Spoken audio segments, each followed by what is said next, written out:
भारत ने जिन्हें शरण दी वही भारत और भारतीयों के दुश्मन हो गए।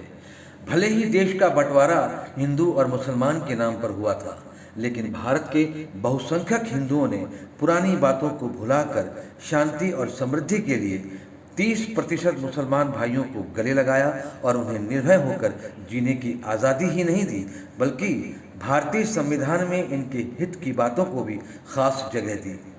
ये बहुसंख्यक समाज के विशाल हृदय का परिचय था। वहीं दूसरी तरफ पाकिस्तान सिर्फ मुस्लिम राष्ट्र बना और वहाँ के 20% हिंदुओं पर बहुसंख्यक मुसलमानों ने अमानवीय जुल्म करके उनकी आबादी को 2% तक पहुँचा दिया। जबकि भारत के मुसलमान बहुसंख्यक हिंदुओं के साथ रहकर 3% से 30% की आबादी तक पहुँच गए। और अब यही भारत के मुसलमान, जिन्हें भारतीय हिंदुओं ने इंसानियत और वसुधैव कुटुंबकम के भाव से प्यार और सम्मान दिया, अब उन्हीं हिंदुओं और भारत के खिलाफ षड्यंत्र रचने नजर आ रहे हैं। जबरन या लालच में धर्मांतरण, लव जिहाद भारत के खिलाफ पड़ोसी मुल्क के साथ खड़े नजर आ रहे हैं।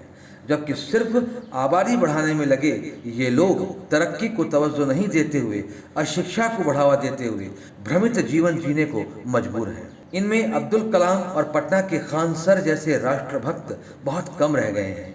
ज़्यादातर मुसलमान अशिक्षा के कारण अथवा कट्टरता के कारण भारत के लिए खतरा बन चुके हैं।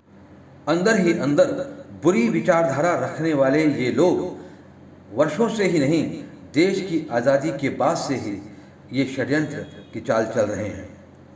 बड़े ही दुख के साथ कहना पड़ रहा है कि पिछली सरकारों ने अपने निजी और राजनीतिक स्वार्थ के चलते इस पाप का पालन पोषण किया है। सालों बाद देश में बहुमत की सरकार आने से देश हित में कड़े निर्णय लेने वाले प्रधानमंत्री के कारण ये पाप का फोड़ा पक कर फूटता नजर आ रहा है।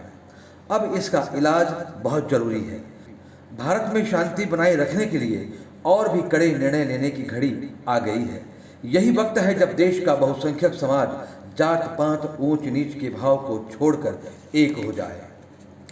यही वक्त है कि भारत को बचाने के लिए, इस कट्टरता से लड़ने के लिए, बल्कि विश्व मानवता की रक्षा के लिए हिंदू समाज को अपना निजी स्वार्थ त्याग कर राष्ट्रहित में एकजुट होना ही पड़ेगा, वरना भारत का भविष्य खतरनाक ही नहीं बहुत विभत्स भी होगा। साथ ही हमें उन उदारवादी राष्ट्रभक्त कुछ मुसलमान भाइयों के सम्मान की रक्षा का दायित्व भी निभाना होगा, क्योंकि जो भारत का है वह भारतीय है।